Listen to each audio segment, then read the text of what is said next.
ইদাস সামাউ ফাতারাত ওয়া ইদাল কাওয়াকিবু তাসারাত ওয়া ইদাল বিহারু ফুজ্জিরাত। জোরে বলি আল্লাহু আকবার।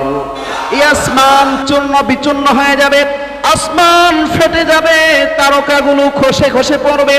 এই তারকাগুলো খসে খসে পড়বে, সমুদ্রকে দিন বিদিন করে দেওয়া হবে, সমুদ্রকে একাকার করে দেওয়া হবে, পাহাড়গুলো পরিচালিত করে দেওয়া হবে, তোলার মতো উঠতে থাকবে। জোরে বলি আল্লাহু আকবার। আমার বন্ধুগণ, এই তারকাগুলো খসে খসে পড়বে। তারকা কোনো ছোট বিষয় না, তারকার হিসাব বাদ দেন। আমরা যে সূর্য দেখি, সূর্য পৃথিবীর থেকে 13 লক্ষ গুণ বড়। সুবহানাল্লাহ। চিন্তা করে দেখছেন, এই সূর্য পৃথিবীর থেকে 13 লক্ষ গুণ বড়। আমরা পৃথিবীটা হলো একটা ছোট, সূর্যের তুলনায় 13 লক্ষ ভাগ করলে সূর্যটারে যতটুকু হবে, আমাদের পৃথিবীটা হলো ততটুকু। চিন্তা করে দেখছেন, সূর্য থেকে তো পৃথিবীটা দেখার কথাই না। আপনি একটা থালি, একটা প্লেটকে যদি 100টা খণ্ড করেন, ছোট ছোট খণ্ড হয়ে যাবে না? ছোট ছোট খণ্ড হয়ে যাবে। যদি 1000 খণ্ড করেন, আরো ছোট ছোট হয়ে যাবে। যদি 1 লক্ষ খণ্ড করেন, আরো ছোট ছোট হয়ে যাবে। যদি 13 লক্ষ খণ্ড করেন একটা প্লেটকে, আপনি কি খালি চোখে দেখতে পারবেন? দেখতে পারবেন না। চিন্তা করে দেখেন যে একটা সূর্য এই পৃথিবীর থেকে 13 লক্ষ গুণ বড়, আর এই সূর্যর চাইতে আরো বড় বড় নক্ষত্র আছে, বড় বড় গ্যালাক্সি আছে, কোটি কোটি গুণ বড়। তাহলে চিন্তা করে দেখেন, এই সমস্ত সব কিছু এই কিয়ামতের দিন খসে খসে পড়বে। আল্লাহ তাআলা সব কিছুকে চূর্ণ বিচূর্ণ করে দেবেন, কিছুই রাখবেন না। আল্লাহ পাক কত বড়, চিন্তা করে দেখছেন নাকি? আমরা তো পৃথিবীর মধ্যে আছি, ছোট্ট একটা বাস করতেছি। একটা মানুষকে যদি একটা ঘরের মধ্যে যদি 100 বছর আটকায় রাখে, সে ওই ঘর সম্পর্কেই ধারণা হবে, এর বাহিরে আর সে কিছু জানবে না। আমরা পৃথিবী সম্পর্কে ধারণা আছে, কিন্তু এর বাহিরের জগৎ সম্পর্কে আমাদের ধারণা নাই। কিন্তু আল্লাহ পাক এই পৃথিবীর চাইতেও আরো বিশাল বিশাল এক একটা গ্রহ বানায় রাখছে। এই সূর্য যদি পৃথিবীর থেকে 13 লক্ষ গুণ বড় হয়, সূর্য যে গ্যালাক্সির ভিতরে আছে, ওই গ্যালাক্সিটা কত বড় চিন্তা করে দেখছেন? বিজ্ঞান বলে এই গ্যালাক্সির এক মাথার থেকে আরেক মাথার যেতে 51 কোটি বছর লাগবে। জোরে কবেন না সুবহানাল্লাহ। 51 কোটি বছর। এটা কি সিএনজির গতিতে যাইলে শেষ হবে? বাসের গতি, রকেটের গতি, যেটাকে বলা হয় আলোর গতি। আলোর গতি সবচাইতে বেশি, যে সেকেন্ডে 3 লক্ষ মাইল। সুবহানাল্লাহ। এই সেকেন্ডে 3 লক্ষ মাইল গতিতে যদি যাওয়া যায়, তাহলেও 51 কোটি বছর লাগবে। সুবহানাল্লাহ। আর এই রকম গ্যালাক্সি বিজ্ঞান বলেন কোটি কোটি গ্যালাক্সি আল্লাহ পাক এই মহাকাশের মধ্যে রেখে দিয়েছে। জোরে বলি সুবহানাল্লাহ। তাহলে চিন্তা করে দেখেন আল্লাহ কত বড়। চিন্তা করে ভাবা যায়, এই আল্লাহ যে আমাদের মতো একটা ছোট্ট মানুষকে যে স্মরণ করে, এটাই তো অনেক বেশি। আল্লাহ পাক এই পৃথিবীটাকে সৃষ্টি করলেন কত সুন্দর করে। আল্লাহ পাক কিয়ামতের দিন আবার সবকিছু ধ্বংস করে ফেলবে। আমার বন্ধুগণ, কিয়ামতের ময়দানে এমন অবস্থা হবে, মানুষ কেউ কাউকে পরিচয় দেবে না। গর্ভধারিণী মা প্রসব করে ফেলবে, বাচ্চা প্রসব করে ফেলবে, যে কয় মাসের হোক না কেন, তাদের চিন্তা এমন ভয়ঙ্কর আওয়াজ আসবে। ইসরাফিল আলাইহিস সালাতু ওয়াস সালাম যখন সিংহায় ফু দেবে, অনুফিখা ফিস সূর। জোরে বলি আল্লাহু আকবার। সিংহায় ফু দেবে ইসরাফিল আলাইহিস সালাতু ওয়াস সালাম। এরপরে আল্লাহ রাব্বুল আলামিন এই পৃথিবী ধ্বংস করে দিবেন। পৃথিবী ধ্বংস করার পরে আল্লাহ রাব্বুল আলামিন এই মানুষকে এতদিন বেঁচে থেকেছে, বেঁচে থাকার পরে আল্লাহ পাক রব্বুল আলামিন এই প্রত্যেকটা মানুষের হিসাব নিয়ে নেবে। এমনি এমনি আমাদেরকে ছেড়ে দেবে না। জোরে কোন কথা ঠিক কিনা? এই আল্লাহ পাক এই সূর্যের আলো আমাদেরকে বিনামূল্যে আমাদেরকে সুন্দরভাবে সার্ভিস দিচ্ছে। কোনদিন জিবরাইল আলাইহিস সালাম কি বিলের কাগজ নিয়ে আসছে যে এই মাসে এত বিল আসছে? আসে নাই তো। কারণ আল্লাহ পাক আমাদেরকে বিনা সার্ভিস দিচ্ছেন। পানি ব্যবহার করছি আল্লাহর, সূর্যের আলো ব্যবহার করছি আল্লাহর, বাতাস ব্যবহার করছি আল্লাহর, এগুলো একদম বিনামূল্যে। কথা ঠিক কিনা?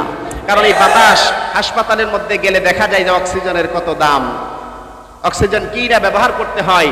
সূর্যের আলো, আমরা কারেন্ট বিল ব্যবহার করি, আমরা কারেন্টের লাইট ব্যবহার করি, প্রত্যেক মাসে বিলের কাগজটা আমাদের হাতে ধরায় দেয়। কথা ঠিক কিনা? কিন্তু এক বিশাল এক সূর্য এত সুন্দর আলো দেয়, এত সুন্দর সার্ভিস আমাদেরকে দিচ্ছে, কিন্তু কোনোদিন তো আল্লাহ পাক আমাদের কাছে বিলের কাগজ চায় নাই।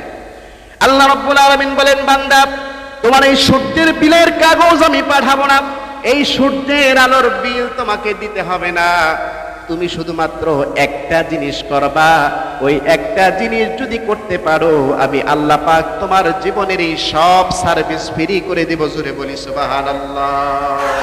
আল্লাহ রাব্বুল আলামিন বলেন, ইয়া আইয়ুহাল্লাযীনা আমানু দুখুলু ফিস-সিলমি কাফা ওয়া লা তাত্তাবিউ খুতুওয়াতিশ শাইতান ইন্নাহু লাকুম আদুউম মুবিন। জোরে বলি আল্লাহু আকবার। আল্লাহ রাব্বুল আলামিন বলেন, বান্দা তুমি আমার ইসলামের মধ্যে প্রবেশ করো পরিপূর্ণভাবে, ইসলামের মধ্যে প্রবেশ করে আমি আল্লাহর ইবাদত করবা, আর আমি আল্লাহর যখন ইবাদত করবা আমি আল্লাহ পাক রব্বুল আলামিন তোমার জীবনের সব কিছু সার্ভিস ফ্রি করে দেব। সুবহানাল্লাহ। কত সুন্দর, কত সিস্টেম করে দিলেন। শুধুমাত্র ইবাদত করলে আল্লাহ পাক আমাদেরকে সব কিছু সার্ভিস ফ্রি করে দিবেন। কিন্তু আমরা যদি এগুলো না করি আমাদেরকে কি এমনি এমনি ছেড়ে দেবে? এমনি এমনি ছেড়ে দেবেন? আপনি যাই করেন না কেন কিয়ামতের ময়দানে কিন্তু কিচ্ছু ছাড়া হবে না। আমার বন্ধুগণ, হাশরের ময়দান কেমন হবে? ওয়াত্তাকু ইয়াওমান লা তাজজি নাফসুন আন নাফসিন শাইআ ওয়া লা ইউকবালু মিনহা শাফাআতু ওয়া লা ইউখাযু মিনহা আদলু ওয়া লা হুম ইউনসারুন। জোরে বলি আল্লাহু আকবার। হাশরের ময়দানে আল্লাহ পাক রব্বুল আলামিন বলেন, ওয়াত্তাকু, ভয় করো। হাশরের ময়দানে কেউ কারো কোনো কাজে আসবে না, কেউ কারো কোনো উপকার করতে পারবে না, কোনো বিনিময় সেদিন কাজে লাগবে না। দুনিয়ার ময়দানে যদি কোনো বিচার হয়, কিছু টাকা দিলে, সেই বিনিময় দিলে কিন্তু বিচার পাল্টে যায়। কিন্তু আল্লাহ পাক বলেন, না না, হাশরের ময়দানে কোনো বিনিময় দ্বারা বিচার পাল্টানো হবে না। তুমি জীবনে যা কিছু করেছো সব কিছু কিন্তু আল্লাহ পাকের কাছে হিসাব দিতে হবে। কোনো কিছু আল্লাহ পাক তোমাকে ছাড় দিবে না। ভালো কাজ যদি করে থাকো ভালো কাজের প্রতিদান দিবে, খারাপ কাজ যদি করে থাকো খারাপ কাজের প্রতিদান দিবে। কেউ কারো কাজে আসবে না। আল্লাহ পাক বলেন, ইয়াউমা ইয়াফিরুল মারউ মিন আখিহি ওয়া উম্মিহি ওয়া আবিহি ওয়া সাহিবাতিহি ওয়া বানি। জোরে বলি আল্লাহু আকবার। কেউ কাজে আসবে না সেদিন কিয়ামতের ময়দানে। ভাই বলেন, বাবা বলেন, মা বলেন, বন্ধু বান্ধব, আজকে যাদের জন্য সব কিছু করতেছেন এগুলো কেউ কাজে আসবে না, সব কিছু অনর্থক। কারণ কিয়ামত হবে এমন একটা সময়, কারণ আমরা এখনো তো আল্লাহকে ডাকতেছি, এই মুহূর্তটা এখনো একটু ভালো সময় আছে। আল্লাহর নবী বলেন, কিয়ামত হবে খারাপ মানুষের সনে, যেই মানুষগুলো আল্লাহকে ডাকতে চাইবে না, লা ইলাহা ইল্লাল্লাহ পড়বে, তাদেরকে যদি জিজ্ঞেস করা হয় তুমি কেন পড়লে লা ইলাহা ইল্লাল্লাহ, সে বলবে আমরা পূর্বপুরুষদের থেকে লা ইলাহা ইল্লাল্লাহ শুনেছি, এই জন্যই বলতেছি। নাউজুবিল্লাহ কইতেন। আমাদেরকে জিজ্ঞেস করলে আমরা তো বলি আল্লাহ ছাড়া কোনো ইলাহ নেই, কিন্তু ওরা বলবে যে আমরা পূর্বপুরুষদের থেকে শুনেছি এই জন্যই বলি। তাহলে চিন্তা করে দেখেন কতটুকু ভয়ঙ্কর হবে ওই সময়টা আসলে। কিয়ামত হয়ে যাবে, আর কিয়ামত হইলে হাসর হবে। হাসর হইলে জীবনের সব কিছু হিসাব কিন্তু আপনার আমার দিতে হবে। আমার বন্ধুগণ, কাউকে কোনো কিছু ছাড়া হবে না। আল্লাহ রাব্বুল আলামিন বলেন, ফামান ইয়া'মাল মিসকালা যাররাতিন খায়রান ইয়ারা ওয়া মান ইয়া'মাল মিসকালা যাররাতিন শাররান ইয়ারা। জোরে বলি আল্লাহু আকবার।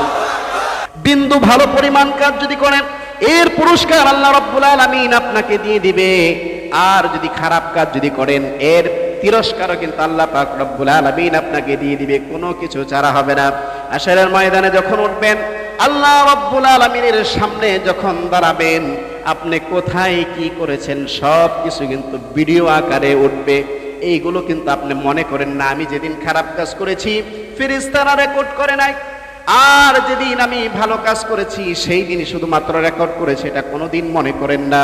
যখন হাশরের ময়দান এসে যাবে সেদিন আপনার জীবনের সব কিছু হিসাব নেওয়া হবে, কোনো কিছু ছাড়া হবে না। আমরা মনে করতেছি খাইতেছি, দাইতেছি, ঘুরতেছি, এটাই মনে হয় আমাদের জীবন। না না, ওই কাফেররা বলে, অকালু আইযা কুন্না ইযামান ওয়া রুফাতান ইন্না লামাবউসুনা খালকান জাদীদা, আমরা মরে যাব, মাটির সাথে পচে গলে মিশে যাব, আমাদের হাড্ডি মাংসগুলো শেষ হয়ে যাবে, এরপর আমাদেরকে আবার নতুন করে কে জীবিত করবে? এরপর আমাদেরকে আবার কেউ কি জীবিত করবে কিনা? কিন্তু আল্লাহ পাক বলেন না না, তোমাদের ধারণা ভুল, আমি আল্লাহ পাক আবার তোমাদেরকে মরার পরে দ্বিতীয়বার তোমাদেরকে আবার উঠাবো। জোরে বলি সুবহানাল্লাহ।